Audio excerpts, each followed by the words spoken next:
हरिधन जेठ की दोपहरी में ऊख में पानी देकर आया और बाहर बैठा रहा। घर में से धुआं उठता नजर आता था। छन छन की आवाज भी आ रही थी। उसके दोनों साले उसके बाद आए और घर में चले गए। दोनों सालों के लड़के भी आए और उसी तरह अंदर दाखिल हो गए, पर हरिधन अंदर न जा सका। इधर 1 महीने से उसके साथ यहाँ जो बर्ताव हो रहा था और विशेषकर कल उसे जैसी फटकार सुननी पड़ी थी, वह उसके पाँव में बेड़िया सी डाले हुए था। कल उसकी सास ही ने तो कहा था, मेरा जी तुमसे भर गया, मैं तुम्हारी जिंदगी भर का ठिका लिए बैठी हूँ क्या। और सबसे बढ़कर अपनी स्त्री की निष्ठुरता ने उसके हृदय के टुकड़े टुकड़े कर दिए थे। वह बैठी यह फटकार सुनती रही, पर एक बार तो उसके मुंह से न निकला, अम्मा तुम क्यों इनका अपमान कर रही हो। बैठी गटगट सुनती रही। शायद मेरी दुर्गति पर खुश हो रही थी। इस घर में वह कैसे जाए? क्या फिर वही गालियां खाने, वही फटकार सुनने के लिए? और आज इस घर में जीवन के 10 साल गुजर जाने पर यह हाल हो रहा है। मैं किसी से कम काम करता हूँ? दोनों साले मीठी नींद सो रहते हैं और मैं बैलों को सानी पानी देता हूँ, छांटी काटता हूँ। वहाँ सब लोग पल पल पर चिलम पीते हैं। मैं आंखें बंद किए अपने काम में लगा रहता हूँ। संध्या समय घरवाले गाने बजाने चले जाते हैं। मैं घड़ी रात तक गाय भैंसे दुहता रहता हूँ। उसका यह पुरस्कार मिल रहा है कि कोई खाने को भी नहीं पूछता, उल्टे गालियां मिलती हैं। उसकी स्त्री घर में से डोल लेकर निकली और बोली, जरा इसे कुएं से खींच लो, एक बूंद पानी नहीं है। हरिधन ने डोल लिया और कुएं से पानी भर लाया। उसे जोर की भूख लगी हुई थी, समझा अब खाने को बुलाने आवेगी, मगर स्त्री डोल लेकर अंदर गई तो वहीं की हो रही। हरिधन थकामांदा क्षुधा से व्याकुल पड़ा पड़ा सो गया। सहसा उसकी स्त्री गुमानी ने आकर उसे जगाया। हरिधन ने पड़े पड़े कहा, क्या है? क्या पड़ा भी न रहने देगी या और पानी चाहिए? गुमानी कटु स्वर में बोली, गुर्राते क्या हो, खाने को तो बुलाने आई हूँ। हरिधन ने देखा, उसके दोनों साले और बड़े साले के दोनों लड़के भोजन किए चले आ रहे थे। उसकी देह में आग लग गई। मेरी अब यह नौबत पहुंच गई कि इन लोगों के साथ बैठकर खा भी नहीं सकता। ये लोग मालिक हैं, मैं इनकी जूठी थाली चाटने वाला हूँ। मैं इनका कुत्ता हूँ, जिसे खाने के बाद एक टुकड़ा रोटी डाल दी जाती है। यही घर है जहाँ आज से 10 साल पहले उसका कितना आदर सत्कार होता था। साले गुलाम बने रहते थे। सास मुँह जोहती रहती थी। स्त्री पूजा करती थी। तब उसके पास रुपए थे, जायदाद थी।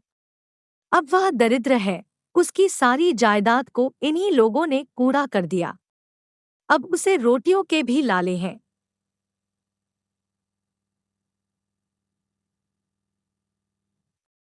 उसके जी में एक ज्वाला सी उठी कि इसी वक्त अंदर जाकर सास को और सालों को भिगो भिगो कर लगाए, पर जब्त करके रह गया। पड़े पड़े बोला, मुझे भूख नहीं है, आज न खाऊंगा। गुमानी ने कहा, न खाओगे मेरी बला से? हाँ नहीं तो खाओगे, तुम्हारे ही पेट में जाएगा, कुछ मेरे पेट में थोड़े ही चला जाएगा। हरिधन का क्रोध आंसू बन गया। यह मेरी स्त्री है, जिसके लिए मैंने अपना सर्वस्व मिट्टी में मिला दिया। मुझे उल्लू बनाकर यह सब अब निकाल देना चाहते हैं। वह अब कहाँ जाए, क्या करे? उसकी सास आकर बोली, चलकर खा क्यों नहीं लेते जी, रूठते किस पर हो? यहाँ तुम्हारे नखरे सहने का किसी में बूता नहीं है। जो देते हो वह मत देना, और क्या करोगे? तुमसे बेटी ब्याही है, कुछ तुम्हारी जिंदगी का ठीका नहीं लिखा है। हरिधन ने मर्माहत होकर कहा, हाँ अम्मा, मेरी भूल थी कि मैं यही समझ रहा था। अब मेरे पास क्या है कि तुम मेरी जिंदगी का ठीका लोगी? जब मेरे पास भी धन था तब सब कुछ आता था। अब दरिद्र हूँ, तुम क्यों बात पूछोगी? बूढ़ी सास भी मुंह फुलाकर भीतर चली गई। बच्चों के लिए बाप एक फालतू सी चीज, एक विलास की वस्तु है, जैसे घोड़े के लिए चने या बाबुओं के लिए मोहन भोग। माँ रोटी दाल है। मोहन भोग उम्र भर न मिले तो किसका नुकसान है, मगर एक दिन रोटी दाल के दर्शन न हो तो फिर देखिए क्या हाल होता है। पिता के दर्शन कभी कभी शामसबेरे हो जाते हैं। वह बच्चे को उछालता है, दुलारता है, कभी गोद में लेकर या उंगली पकड़कर सैर कराने ले जाता है, और बस यही उसके कर्तव्य की इति है। वह परदेश चला जाए, बच्चे को परवाह नहीं होती, लेकिन माँ तो बच्चे का सर्वस्व है। बालक एक मिनट के लिए भी उसका वियोग नहीं सह सकता। पिता कोई हो, उसे परवाह नहीं, केवल एक उछलने कूदने वाला आदमी होना चाहिए, लेकिन माता तो अपनी ही होनी चाहिए, 16 आने अपनी, वही रूप, वही रंग, वही प्यार, वही सब कुछ। वह अगर नहीं है तो बालक के जीवन का स्रोत मानो सूख जाता है। फिर वह शिव का नंदी है, जिस पर फूल या जल चढ़ाना लाजिमी नहीं, अख्तियारी है। हरिधन की माता का आज 10 साल हुए देहांत हो गया था। उस वक्त उसका विवाह हो चुका था। वह 16 साल का कुमार था। पर माँ के मरते ही उसे मालूम हुआ, मैं कितना निस्सहाय हूँ। जैसे उस पर उसका कोई अधिकार ही न रहा हो। बहनों के विवाह हो चुके थे। भाई कोई दूसरा न था। बेचारा अकेले घर में जाते भी डरता था। माँ के लिए रोता था, पर माँ की परछाई से डरता था। जिस कोठरी में उसने देहत्याग किया था, उधर वह आंखें तक न उठाता। घर में एक बुआ थी, वह हरिधन का बहुत दुलार करती। हरिधन को अब दूध ज्यादा मिलता, काम भी कम करना पड़ता। बुआ बार बार पूछती, बेटा कुछ खाओगे? बाप भी अब उसे ज्यादा प्यार करता, उसके लिए अलग एक गाय मंगवा दी, कभी कभी उसे कुछ पैसे दे देता कि जैसे चाहे खर्च करे। पर इन मरहमों से वह घाव न पूरा होता था, जिसने उसकी आत्मा को आहत कर दिया था। यह दुलार और प्यार उसे बार बार माँ की याद दिलाता। माँ की घुड़कियों में जो मजा था, वह क्या इस दुलार में था? माँ से मांगकर, लड़कर, ठुनक कर, रूठ कर लेने में जो आनंद था, वह क्या इस भिक्षादान में था? पहले वह स्वस्थ था, मांगकर खाता, लड़ कर खाता। अब वह बीमार था, अच्छे से अच्छे पदार्थ उसे दिए जाते थे, पर भूख न थी। साल भर तक वह इस दशा में रहा। फिर दुनिया बदल गई। एक नई स्त्री, जिसे लोग उसकी माता कहते थे, उसके घर में आई और देखते देखते एक काली घटा की तरह उसके संकुचित भूमंडल पर छा गई। सारी हरियाली, सारे प्रकाश पर अंधकार का पर्दा पड़ गया। हरिधन ने इस नकली माँ से बात तक न की, कभी उसके पास गया तक नहीं। एक दिन घर से निकला और ससुराल चला आया। बाप ने बार बार बुलाया, पर उनके जीते जी वह फिर उस घर में न गया। जिस दिन उसके पिता के देहांत की सूचना मिली, उसे एक प्रकार का ईर्ष्यामय हर्ष हुआ। उसकी आंखों से आंसू की एक बूंद भी न आई। इस नए संसार में आकर हरिधन को एक बार फिर मातृस्नेह का आनंद मिला। उसकी सास ने ऋषिवरदान की भांति उसके शून्य जीवन को विभूतियों से परिपूर्ण कर दिया। मरुभूमि में हरियाली उत्पन्न हो गई। सालियों की चुहल में, सास के स्नेह में, सालों के वाकविलास में और स्त्री के प्रेम में उसके जीवन की सारी आकांक्षाएं पूरी हो गई। सास कहती, बेटा तुम इस घर को अपना ही समझो, तुम ही मेरी आंखों के तारे हो। वह उससे अपने लड़कों की, बहुओं की शिकायत करती। वह दिल में समझता था, सास जी मुझे अपने बेटों से भी ज्यादा चाहती है। बाप के मरते ही वह घर गया और अपने हिस्से की जायदाद को पूरा करके रुपयों की थैली लिए हुए आ गया। अब उसका दूना आदर सत्कार होने लगा। उसने अपनी सारी संपत्ति सास के चरणों पर अर्पण करके अपने जीवन को सार्थक कर दिया। अब तक उसे कभी कभी घर की याद आ जाती थी। अब भूलकर भी उसकी याद न आती, मानो वह उसके जीवन का कोई भीषण कांड था जिसे भूल जाना ही उसके लिए अच्छा था। वह सबसे पहले उठता, सबसे ज्यादा काम करता। उसका मनोयोग, उसका परिश्रम देखकर गांव के लोग दांतों तले उंगली दबाते थे। उसके ससुर का भाग बखानते, जिसे ऐसा दामाद मिल गया। लेकिन ज्यों-ज्यों दिन गुजरते गए, उसका मान सम्मान घटता गया। पहले देवता, फिर घर का आदमी, अंत में घर का दास हो गया। रोटियों में भी बाधा पड़ गई। अपमान होने लगा। अगर घर के लोग भूखों मरते और साथ ही उसे भी मरना पड़ता, तो उसे जरा भी शिकायत न होती। लेकिन जब देखता और लोग मूंछों पर ताव दे रहे हैं, केवल मैं ही दूध की मक्खी बना दिया गया हूं, तो उसके अंत स्थल से एक लंबी ठंडी आह निकल आती। अभी उसकी उम्र 25 ही साल की तो थी। इतनी उम्र इस घर में कैसे गुजरेगी? और तो और उसकी स्त्री ने भी आंखें फेर ली। यह उस विपत्ति का सबसे क्रूर दृश्य था। हरिधन तो उधर भूखा प्यासा चिंतादा में जल रहा था, इधर घर में सास जी और दोनों सालों में बातें हो रही थी। गुमानी भी हाँ में हाँ मिलाती जाती थी। बड़े साले ने कहा, हम लोगों की बराबरी करते हैं। यह नहीं समझते कि किसी ने उनकी जिंदगी भर का बीड़ा थोड़े ही लिया है। 10 साल हो गए। इतने दिनों में क्या 2-3 हजार न हड़प गए होंगे? छोटे साले बोले, मजूर हो तो आदमी घुड़के भी, डांटे भी, अब इनसे कोई क्या कहे। न जाने इनसे कभी पिंड छूटेगा भी या नहीं। अपने दिल में समझते होंगे, मैंने 2,000 रुपए नहीं दिए हैं। यह नहीं समझते कि उनके 2,000 कब के उड़ चुके। सवा सेर तो 1 जून को चाहिए। सास ने गंभीर भाव से कहा, बड़ी भारी खोराक है। गुमानी माता के सिर से जूं निकाल रही थी। सुलगते हुए हृदय से बोली, निकम्मे आदमी को खाने के सिवा और काम ही क्या रहता है। बड़े खाने की कोई बात नहीं है।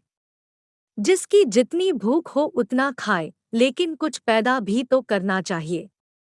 यह नहीं समझते कि पहुनई में किसी के दिन कटे हैं। छोटे, मैं तो एक दिन कह दूंगा, अब अपनी राह लीजिए, आपका कर्जा नहीं खाया है। गुमानी घरवालों की ऐसी ऐसी बातें सुनकर अपने पति से द्वेष करने लगी थी। अगर वह बाहर से 4 पैसे लाता, तो इस घर में उसका कितना मान सम्मान होता, वह भी रानी बनकर रहती। न जाने क्यों कहीं बाहर जाकर कमाते उसकी नानी मरती है। गुमानी की मनोवृत्तियां अभी तक बिल्कुल बालपन की सी थी। उसका अपना कोई घर न था। उसी घर का हितहित उसके लिए भी प्रधान था। वह भी उन्हीं शब्दों में विचार करती, इस समस्या को उन्हीं आंखों से देखती जैसे उसके घरवाले देखते थे। सच तो 2,000 रुपए में क्या किसी को मोल ले लेंगे? 10 साल में 2,000 होते ही क्या है? 200 ही तो साल भर के हुए। क्या 2 आदमी साल भर में 200 भी न खाएंगे? फिर कपड़े लत्ते, दूध घी, सभी कुछ तो है। 10 साल हो गए, एक पीतल का छल्ला नहीं बना। घर से निकलते तो जैसे इनके प्राण निकलते हैं।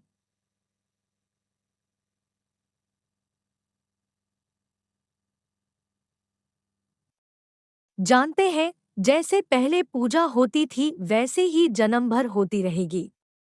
यह नहीं सोचते कि पहले और बात थी, अब और बात है। बहू तो पहले ससुराल जाती है, तो उसका कितना महात्म होता है। उसके डोली से उतरते ही बाजे बजते हैं। गांव मोहल्ले की औरतें उसका मुंह देखने आती है और रुपए देती है।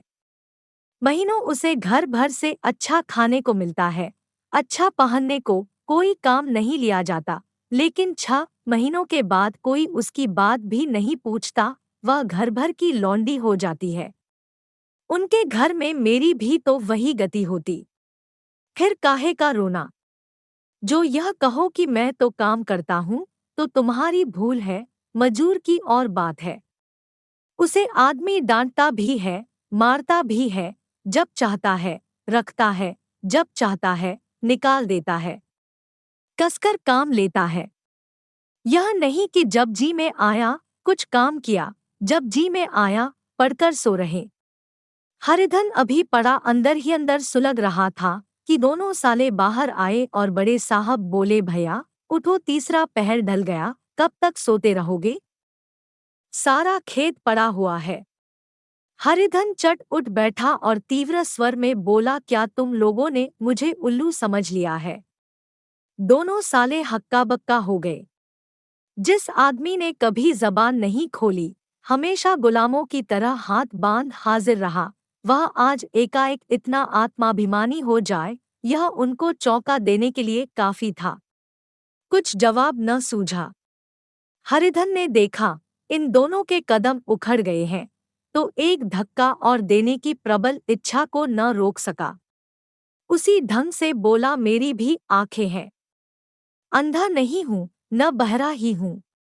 छाती फाड़कर काम करूं और उस पर भी कुत्ता समझा जाऊं, ऐसे गधे और कहीं होंगे। अब बड़े साले भी गर्म पड़े, तुम्हें किसी ने यहाँ बांध तो नहीं रखा है? अब की हरिधन लाजवाब हुआ। कोई बात न सूझी। बड़े ने फिर उसी ढंग से कहा, अगर तुम यह चाहो कि जन्म भर पाहुने बने रहो और तुम्हारा वैसा ही आदर सत्कार होता रहे, तो यह हमारे वश की बात नहीं है। हरिधन ने आंखें निकालकर कहा, क्या मैं तुम लोगों से कम काम करता हूँ? बड़े, यह कौन कहता है? हरिधन, तो तुम्हारे घर की नीति है कि जो सबसे ज्यादा काम करे वही भूखों मारा जाए। बड़े, तुम खुद खाने नहीं गए, क्या कोई तुम्हारे मुंह में कौर डाल देता? हरिधन ने ओठ चबाकर कहा, मैं खुद खाने नहीं गया कहते तुम्हें लाज नहीं आती? नहीं आई थी बहन तुम्हें बुलाने? छोटे साले ने कहा, अम्मा भी तो आई थी। तुमने कह दिया मुझे भूख नहीं है, तो क्या करती? सास भीतर से लपकी चली आ रही थी। यह बात सुनकर बोली, कितना कहकर हार गई, कोई उठे न तो मैं क्या करूं? हरिधन ने विष, खून और आग से भरे हुए स्वर में कहा, मैं तुम्हारे लड़कों का झूठा खाने के लिए हूं? मैं कुत्ता हूं कि तुम लोग खाकर मेरे सामने रूखी रोटी का टुकड़ा फेंक दो? बुढ़िया ने ऐंठ कर कहा, तो क्या तुम लड़कों की बराबरी करोगे? हरिधन परास्त हो गया। बुढ़िया ने एक ही वाक प्रहार में उसका काम तमाम कर दिया। उसकी तनी हुई भवें ढीली पड़ गई, आंखों की आग बुझ गई, फड़कते हुए नथुने शांत हो गए। किसी आहत मनुष्य की भांति वह जमीन पर गिर पड़ा। क्या तुम मेरे लड़कों की बराबरी करोगे? यह वाक्य एक लंबे भाले की तरह उसके हृदय में चुभता चला जाता था। न हृदय का अंत था, न उस भाले का। सारे घर ने खाया पर हरिधन न उठा। सास ने मनाया, सालियों ने मनाया, ससुर ने मनाया, दोनों साले मनाकर थक गए। हरिधन न उठा, वहीं द्वार पर एक टाट पर पड़ा था। उसे उठाकर सबसे अलग कुएं पर ले गया और जगत पर बिछाकर पड़ा रहा। रात भीग चुकी थी। अनंत प्रकाश में उज्ज्वल तारे बालकों की भांति क्रीड़ा कर रहे थे। कोई नाचता था, कोई उछलता था, कोई हंसता था, कोई आंखें भींचकर फिर खोल देता, कोई साहसी बालक सपाट भरकर एक पल में उस विस्तृत क्षेत्र को पार कर लेता था और न जाने कहाँ छिप जाता था। हरिधन को अपना बचपन याद आया, जब वह भी इसी तरह क्रीड़ा करता था। उसकी बाल स्मृतियां उन्हीं चमकीले तारों की भांति प्रज्वलित हो गई। वह अपना छोटा सा घर, वह आम के बाग जहां वह केरिया चुना करता था, वह मैदान जहां वह कबड्डी खेला करता था, सब उसे याद आने लगे। फिर अपनी स्नेहमयी माता की सदैव मूर्ति उसके सामने खड़ी हो गई। उन आंखों में कितनी करुणा थी, कितनी दया थी। उसे ऐसा जान पड़ा मानो माता आंखों में आंसू भरे उसे छाती से लगा लेने के लिए हाथ फैलाए उसकी ओर चली आ रही है। वह उस मधुर भावना में अपने को भूल गया। ऐसा जान पड़ा मानो माता ने उसे छाती से लगा लिया है और उसके सिर पर हाथ फेर रही है। वह रोने लगा, फूट फूट कर रोने लगा। उसी आत्मसम्मोहित दशा में उसके मुंह से यह शब्द निकला, अम्मा, तुमने मुझे इतना भुला दिया। देखो तुम्हारे प्यारे लाल की क्या दशा हो रही है। कोई उसे पानी को भी नहीं पूछता। क्या जहां तुम हो वहां मेरे लिए जगह नहीं है। सहसा गुमानी ने आकर पुकारा, क्या सो गए तुम। नौज किसी को ऐसी राक्षसी नींद आए। चलकर खा क्यों नहीं लेते। कब तक कोई तुम्हारे लिए बैठा रहे। हरिधन उस कल्पनाजगत से क्रूर प्रत्यक्ष में आ गया। वही कुएं की जगत थी, वही फटा हुआ टाट, और गुमानी सामने खड़ी कह रही थी, कब तक कोई तुम्हारे लिए बैठा रहे। हरिधन उठ बैठा और मानो तलवार म्यान से निकालकर बोला, भला तुम्हें मेरी सुध तो आई। मैंने तो कह दिया था मुझे भूख नहीं है। गुमानी तो क्या दिन न खाओगे। अब इस घर का पानी भी न पीऊंगा। तुझे मेरे साथ चलना है या नहीं। दृढ़ संकल्प से भरे हुए इन शब्दों को सुनकर गुमानी सहम उठी। बोली, कहाँ जा रहे हो।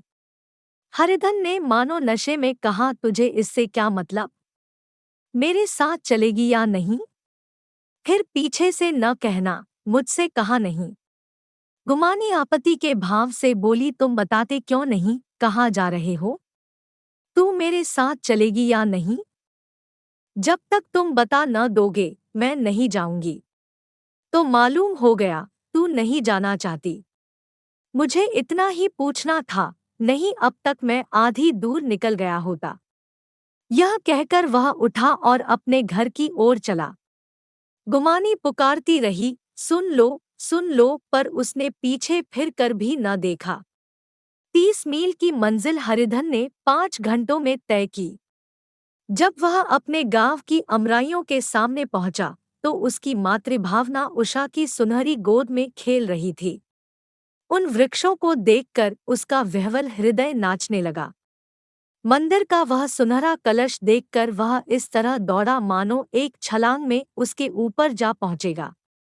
वह वेग में दौड़ा जा रहा था मानो उसकी माता गोद फैलाए उसे बुला रही हो। जब वह आमों के बाग में पहुंचा, जहां डालियों पर बैठकर वह हाथी की सवारी का आनंद पाता था, जहां की कच्ची बेरों और लिसोड़ों में एक स्वर्गीय स्वाद था, तो वह बैठ गया और भूमि पर सिर झुकाकर रोने लगा, मानो अपनी माता को अपनी विपत्ति कथा सुना रहा हो। वहां की वायु में, वहां के प्रकाश में, मानो उसकी विराट रूपिणी माता व्याप्त हो रही थी। वहां की अंगुलंगुल भूमि माता के पदचिन्हों से पवित्र थी। माता के स्नेह में डूबे हुए शब्द अभी तक मानो आकाश में गूंज रहे थे। इस वायु और इस आकाश में न जाने कौन सी संजीवनी थी जिसने उसके शोरकात हृदय को बालोत्साह से भर दिया। वह एक पेड़ पर चढ़ गया और अधर से आम तोड़ तोड़ कर खाने लगा। सास के वह कठोर शब्द, स्त्री का वह निष्ठुर आघात, वह सारा अपमान वह भूल गया। उसके पांव फूल गए थे, तलवों में जलन हो रही थी, पर इस आनंद में उसे किसी बात का ध्यान न था। सहसा रखवाले ने पुकारा, वह कौन ऊपर चढ़ा हुआ है रे। उतर अभी नहीं तो ऐसा पत्थर खींचकर मारूंगा कि वहीं ठंडे हो जाओगे। उसने कई गालियां भी दी। इस फटकार और इन गालियों में इस समय हरिधन को अलौकिक आनंद मिल रहा था। वह डालियों में छिप गया, कई आम काट काट कर नीचे गिराए और जोर से ठट्ठा मारकर हंसा। ऐसी उल्लास से भरी हुई हंसी उसने बहुत दिन से न हंसी थी। रखवाले को वह हंसी परिचित सी मालूम हुई। मगर हरिधन यहाँ कहाँ। वह तो ससुराल की रोटियां तोड़ रहा है। कैसा हंसोड़ा था, कितना चिबिल्ला। न जाने बेचारे का क्या हाल हुआ। पेड़ की डाल से तालाब में कूद पड़ता था। अब गांव में ऐसा कौन है। डांटकर बोला, वहां बैठे बैठे हंसोगे तो आकर सारी हंसी निकाल दूंगा, नहीं सीधे से उतर आओ। वह गालियां देने जा रहा था कि एक गुठली आकर उसके सिर पर लगी। सिर सहलाता हुआ बोला, यह कौन शैतान है। नहीं मानता, ठहर तो मैं आकर तेरी खबर लेता हूँ। उसने अपनी लकड़ी नीचे रख दी और बंदरों की तरह चटपट ऊपर चढ़ गया। देखा तो हरिधन बैठा मुस्किरा रहा है। चकित होकर बोला, अरे हरिधन, तुम यहाँ कब आए। इस पेड़ पर कब से बैठे हो? दोनों बचपन सखा वहीं गले मिले। यहाँ कब आए? चलो घर चलो भले आदमी, क्या वहाँ आम भी मयस्सर न होते थे? हरिधन ने मुस्कुराकर कहा, मंगरू, इन आमों में जो स्वाद है वह और कहीं के आमों में नहीं है। गांव का क्या रंग ढंग है। मंगरू, सब चैन है भैया। तुमने तो जैसे नाता ही तोड़ लिया। इस तरह कोई अपना गाँव घर छोड़ देता है? जब से तुम्हारे दादा मरे सारी गिरस्ती चौपट हो गई। दो छोटे छोटे लड़के हैं, उनके किए क्या होता है? हरिधन, मुझे अब उस गिरस्ती से क्या वास्ता है भाई। मैं तो अपना ले दे चुका। मजूरी तो मिलेगी ना? तुम्हारी गैया मैं ही चरा दिया करूंगा, मुझे खाने को दे देना। मंगरू ने अविश्वास के भाव से कहा, अरे भैया कैसी बात करते हो, तुम्हारे लिए जान तक हाजिर है। क्या ससुराल में अब न रहोगे? कोई चिंता नहीं, पहले तो तुम्हारा घर ही है, उसे संभालो। छोटे छोटे बच्चे हैं, उनको पालो। तुम नई अम्मा से नाहक डरते थे, बड़ी सीधी है बेचारी। बस अपनी माँ ही समझो, तुम्हें पाकर तो निहाल हो जाएगी। अच्छा, घरवाली को भी तो लाओगे? हरिधन, उसका अब मुंह न देखूंगा, मेरे लिए वह मर गई। मंगरू, तो दूसरी सगाई हो जाएगी। अब की ऐसी मेहरियां ला दूंगा कि उसके पैर धो धो कर पियोगे, लेकिन कहीं पहली भी आ गई तो? हरिधन, वह न आएगी। हरिधन अपने घर पहुंचा तो दोनों भाई भैया आए, भैया आए कहकर भीतर दौड़े और माँ को खबर दी। उस घर में कदम रखते ही हरिधन को ऐसी शांत महिमा का अनुभव हुआ मानो वह अपनी माँ की गोद में बैठा हुआ है। इतने दिनों ठोकरे खाने से उसका हृदय कोमल हो गया था। जहाँ पहले अभिमान था, आग्रह था, हेकड़ी थी, वहाँ अब निराशा थी, पराजय थी और याचना थी। बीमारी का जोर कम हो चला था, अब उस पर मामूली दवा भी असर कर सकती थी। किले की दीवारें छिद चुकी थी, अब उसमें घुस जाना असह्य न था। वही घर जिससे वह एक दिन विरक्त हो गया था, अब गोद फैलाए उसे आश्रय देने को तैयार था। हरिधन का निर्वलंबन मन यह आश्रय पाकर मानो तृप्त हो गया। शाम को विमाता ने कहा, बेटा तुम घर आ गए, हमारे धन भाग। अब इन बच्चों को पालो, माँ का नाता न सही, बाप का नाता तो है ही। मुझे एक रोटी दे देना, खाकर एक कोने में पड़ी रहूंगी। तुम्हारी अम्मा से मेरा बहन का नाता है, उस नाते से भी तो तुम मेरे लड़के होते हो। हरिधन की मातृव्यवल आंखों को विमाता के रूप में अपनी माता के दर्शन हुए। घर के एक एक कोने में मातृस्मृतियों की छटा चांदनी की भांति छिटकी हुई थी। विमाता का प्रौढ़ मुखमंडल भी उसी छटा से रंजित था। दूसरे दिन हरिधन फिर कंधे पर हल रखकर खेत को चला। उसके मुख पर उल्लास था और आंखों में गर्व। वह अब किसी का आश्रित नहीं, आश्रयदाता था, किसी के द्वार का भिक्षुक नहीं, घर का रक्षक था। एक दिन उसने सुना गुमानी ने दूसरा घर कर लिया। माँ से बोला, तुमने सुना काकी, गुमानी ने घर कर लिया। काकी ने कहा, घर क्या कर लेगी, ठट्ठा है। बिरादरी में ऐसा अंधेर, पंचायत नहीं अदालत तो है। हरिधन ने कहा, नहीं काकी, बहुत अच्छा हुआ। ला महावीर जी को लड्डू चढ़ा आऊं। मैं तो डर रहा था कहीं मेरे गले ना आ पड़े। भगवान ने मेरी सुन ली। मैं वहां से यही ठान कर चला था, अब उसका मुंह न देखूंगा।